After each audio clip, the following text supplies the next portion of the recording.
Hi everyone. What a nice crowd. Thank you all for coming. We are here to welcome Caroline Kautsire, and she's originally from Malawi, Africa, and she now lives locally. She's an English professor at Bunker Hill Community College and the author of the books What Kind of Girl and Some Kind of Girl. She's a mentor at Brown University for the Women's Launchpad program and a keynote speaker in Boston. Ms. Kautsire has been featured on WCVB Chronicle, CBS Boston, GBH, the Boston Globe, the Patriot Ledger, as a notable writer in the Boston area. And this event is funded by the Friends of Cohasset Elder Affairs, our friends. So we'd like to welcome Caroline. She's here.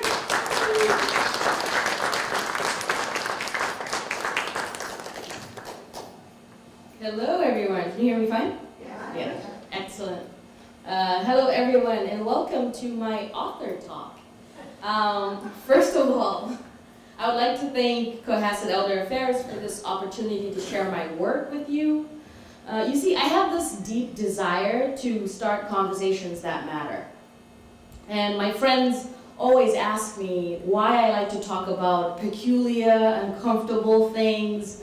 And I often quote this American social philosopher and political commentator, his name is Thomas Sowell, who said, "When you want to help people, you tell them the truth. When you want to help yourself, you tell them what they want to hear." Well, I'd like to tell you that today I'm here to tell you the truth because I want to help people. So thank you again for seeing the value in my work and for acknowledging my story as something that is worth telling.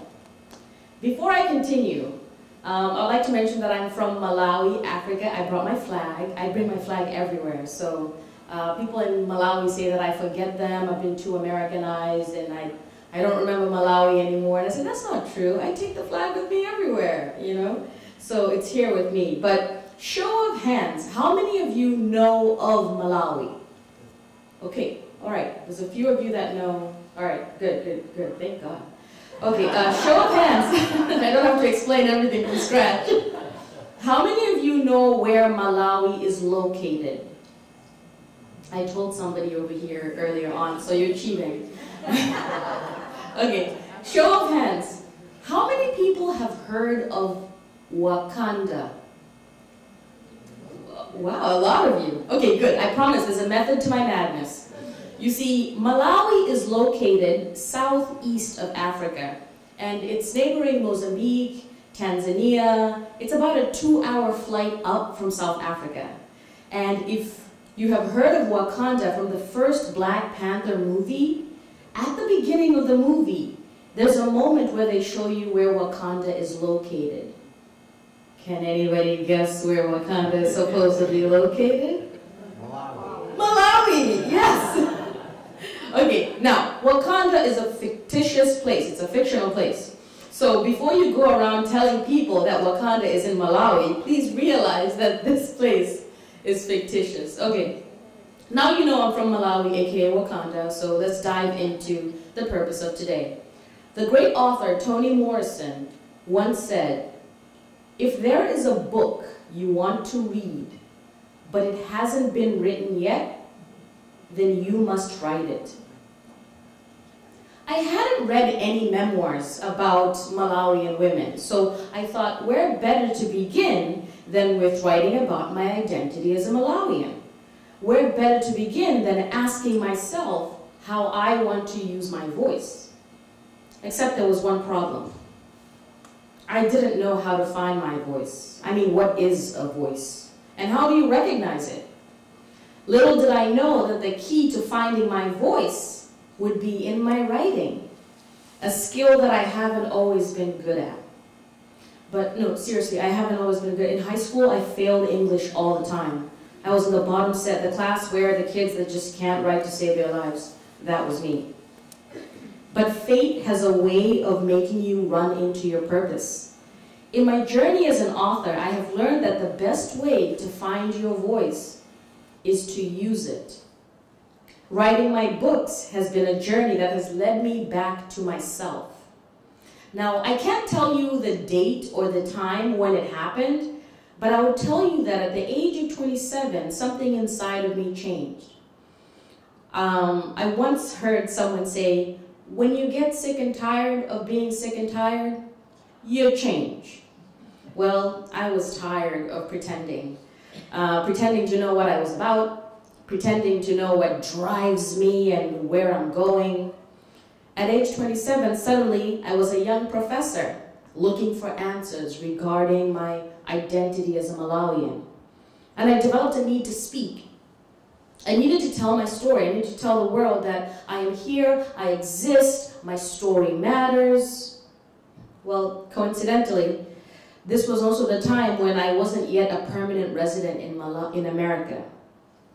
My work visa was about to expire, and I thought my time in America was over.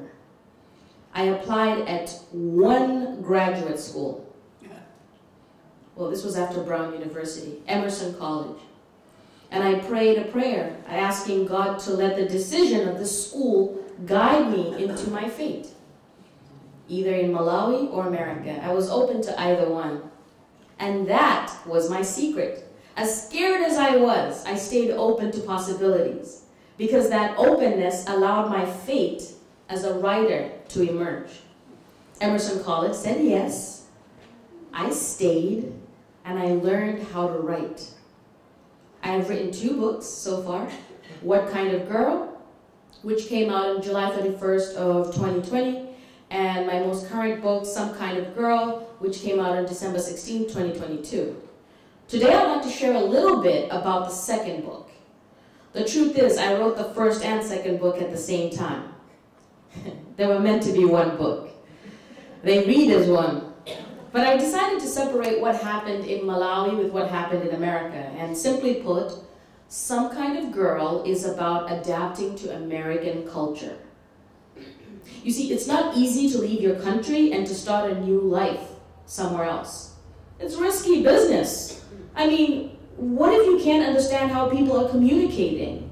And what if you sound ignorant when you share your ideas with people? I didn't want to sound like Borat from TV. I don't know if do you guys know who Borat is? Yeah, no, I didn't want to go at that level, nope. What if you do the wrong things and you ruin your reputation? You see, my book is about the risks that I took and how I stood out as this intelligent girl, but I was also very wild in my choices. Very wild. I often got myself in trouble. And that's because I was testing the limits and the standards of America as well. I was testing both. So what are some risks that I have taken to adapt to American culture, you might ask? See, the biggest risk is how to navigate and balance the fact that I grew up learning Malawian culture, American culture, and British culture. I constantly have to ask myself when to apply certain behaviors. In America, as a college student, I wanted to be seen as a free spirit who could try anything at least once. But some of those choices meant compromising what I learned during my African upbringing. So, I would smoke, I would drink, I would do peculiar things to make money legally, or simply fit in, things which I won't share with you today because I hope you will read my book. Seriously, if you thought that I was mischievous in my first book, my second book is even worse. It's got my dirt in there. My students have a field day asking me questions. My books cover the tension regarding the impossibility of following both African and Western traditions for women. See, in Malawi during the 90s, women were expected to be very passive and submissive. And in America, women seem to be more extroverted and very confident. I also have to say that at that time, I wasn't thinking that women had their own struggles in America, similar struggles to what we're struggling with in Malawi. But I just loved the confidence that I was seeing on American television. When I switched from one culture to another, sometimes I didn't know when to show up as my full self, and when to kind of hold back and just blend in. I struggled with gender dress code. I struggled with how to speak to people in America. I thought Americans spoke very fast. When I first arrived, I couldn't handle it. I was like, I could understand English, but I was just so frightened to express myself because I thought you would just think I was dumb. It's all in my book. I said, I don't want to be some dumb African. And I think for that reason, I became introverted for a long period of time. And I was just trying to learn how to communicate with everyone. I struggled with how to address the subject of sexuality and how to understand myself as a Black African female living in America. Writing this book was an attempt to connect cultures and to widen the audience's understanding of a foreigner's experience. So how, you might ask me? Well, it shows you how an African girl's experience can resonate with many people. The choices I made are similar for some and different for others. When I was exposed to Malawi, whether it's music or movies and TV shows, right? It's present in other parts of the world too. You've probably been exposed to it. Let's try this for a second. How many of you know The Fresh Prince of Bel-Air with Will Smith? Okay, so yeah, I grew up with it too. Bonanza? I grew up with Bonanza. Three's Company? Three's Company too. Yeah. Let's try the cartoons. Tom and Jerry. I grew up with Bugs Bunny, Superman. Let's go to music. Paul Simon. Oh, Paul Simon is amazing. My parents got me into Paul Simon. Wonderful music. And then we got the rap, Snoop Dogg. Classical music, Tchaikovsky. Anybody know how to spell Tchaikovsky in here? My father and I used to call it Chelowaski because we just couldn't pronounce it. But we learned, and yeah, I love listening to Tchaikovsky. My father and I would have these fights in the car. I would try to play hip-hop and pop music, and he's like, you need to listen to Tchaikovsky. Imagine, child, when you listen to the music, you're in a field. He would try to do all these imaginative exercises with me, and I'm like, Dad, sit down, you know. But I thank him today because now when I grade essays, guess what I'm listening to? Tchaikovsky. Yeah. Yeah, you never give up on kids. Just keep repeating over and over. You think we're not listening, but eventually we're like, oh, that's what he meant. That's what she meant.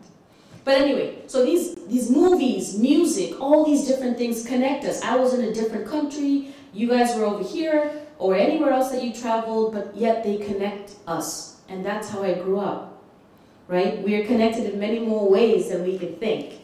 So other things that I challenge in the book. I challenge stereotypes about Africans. No, we are not uncivilized. No, we are not uneducated. No, we do not go to school on a giraffe or a zebra. Nor was I raised in a tree as a home. And please, don't go around asking Africans where Wakanda is located in Africa. They'll think, I told you it's in Malawi. Look, my point is, I am you. Yes, we're very much capable of speaking excellent English in Africa. And yes, having a strong, independent woman, powerful Black women, is not a rare phenomenon. They exist and they're alive and well. I am you. And I hope that my books, that they make us connect as human beings. See, earlier I mentioned some insecurities about gender, race, and language, and sexuality. I won't go into details, but I will tell you that now I'm strong enough to share some of those fears, and I'll share a few. I feared not being feminine enough because I had a very athletic body when I was young, which is normally associated with masculinity. No, I did not want to be a boy. I just had a very athletic body. That's about it. But I got made fun of a lot. And when I came to America, I feared that too, that I would get made fun of. I feared being Black. Being in America, I became very aware of my race. Coming from a predominantly Black society, I didn't really think a lot about being Black. But in America, this awareness of race was heightened. And I write about that in my book. I feared being queer. I feared queer people. When I moved to America, suddenly I was seeing a lot of queer people and interacting with them, but I just never grew up with that culture. So in the book, I question what's so terrible about people being able to love who they love. Now, this is very taboo in Malawi, but I had to be brave enough to explore it because there's people out there that have no voice. In America, everybody's freer, but in my country, there are people who are hiding, people who don't know what to do and they just can't live their lives. So I said I would take the risk and say something about it in my book, even if it means I will get canceled. I feared the American immigration system because as a working college student, I had heard many stories about people being arrested and deported for breaking the law. The journey was difficult because I always wanted to follow the law, but the process of applying for visa statuses, getting an attorney, waiting for the paperwork to come through so that you can go to school and focus on your studies, it was all very overwhelming. I wrote the book to help others who are trying to balance school or work and immigration. And let me tell you, the feedback I've been getting from students, they come up to me and they say, "Professor, you have written my story." You know, they basically hijack my story and say it's their story.